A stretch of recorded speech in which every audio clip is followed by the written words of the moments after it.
Hello বন্ধুরা, আসসালামু আলাইকুম। তোমরা সবাই কেমন আছো? আশা করি অনেক অনেক ভালো আছো।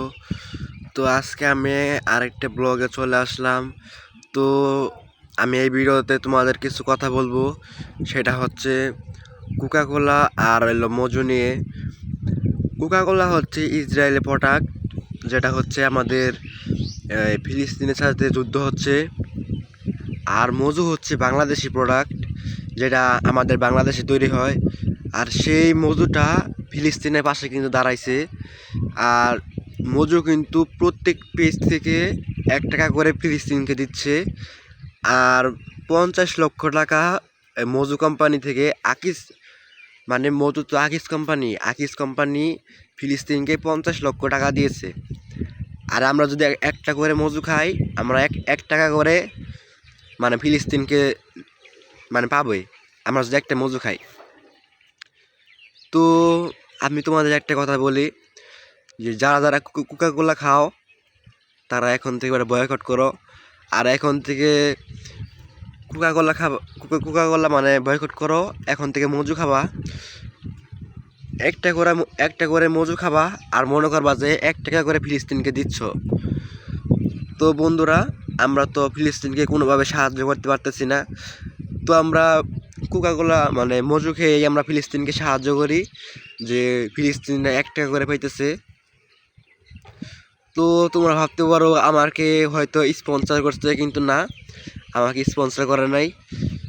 তো তোমাদেরকে বলার জন্যই, যে অনেকে কোকাকোলা খায়, অনেক রেস্টুরেন্টে গেলে, অনেক হোটেলে গেলে সবার প্রথমে কিন্তু কোকাকোলা দেয়। তো আসলে যে যে রেস্টুরেন্টে কোকাকোলা দিবে, সে রেস্টুরেন্টে আর আপনি তরকারি বলে খাবেনই না। কোকাকোলা, তারপরে হচ্ছে স্প্রাইট, 7 আপ, এগুলো বয়কট করুন। তো আপনার যদি বেশি ওগুলো খাইতে মন চায়, তাহলে মজু, ফ্রেন্ডস আপ এগুলা খাবেন। তো এই কারণে আজকে এই ভিডিওতে আসলাম।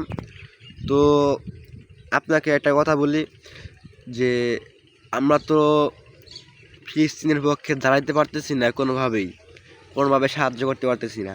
আমরা যদি পারতাম, তাহলে ফিলিস্তিনের হয়ে আমরা ইসরায়েলের সাথে যুদ্ধ করতাম, ঠিক আছে না? কিন্তু আমরা তো পারতেছি না। তো আমরা এই কারণে এইভাবে সাহায্য করি, কোকাকোলা খেয়ে, ফ্রেন্ডস আপ খেয়ে, এগুলা খেয়েই প্রত্যেকটা বদল দিয়ে কিন্তু ফিলিস্তিনে 1 টাকা করে পাইতেছে। তো আমাদের বাংলাদেশে 17 কোটি মানুষে 17 কোটি যদি কোকাকোলা খায়, মজু খায়, 17 কোটি টাকা পাইতেছে। তো সেই হিসাবে আমরা কোকাকোলা বাদ দিয়ে আমরা মজু খাবো, অন্যান্য কিছু খাবো। যেমন বাংলাদেশের প্রোডাক্ট তো অনেক অনেক কিছু আছে, তাই না? তো বাংলাদেশের প্রোডাক্ট খাবো, অন্য দেশের প্রোডাক্ট আমরা খাবো কেন? তো এই কারণেই আজকে, যদি আমার ভিডিওটা ভালো লেগে থাকে, তাহলে অবশ্যই লাইক, কমেন্ট, শেয়ার করে দিবা। আর পেজটাতে নতুন হলে অবশ্যই ফলো করে দিবা। তো আজকে এই পর্যন্তই। নতুন নতুন কোনো ভিডিও পেতে চাইলে আমার পেজটাতে ফলো করে রাখবা। তো আজকে এই পর্যন্ত, সবাই ভালো থাকো। আল্লাহ হাফিজ।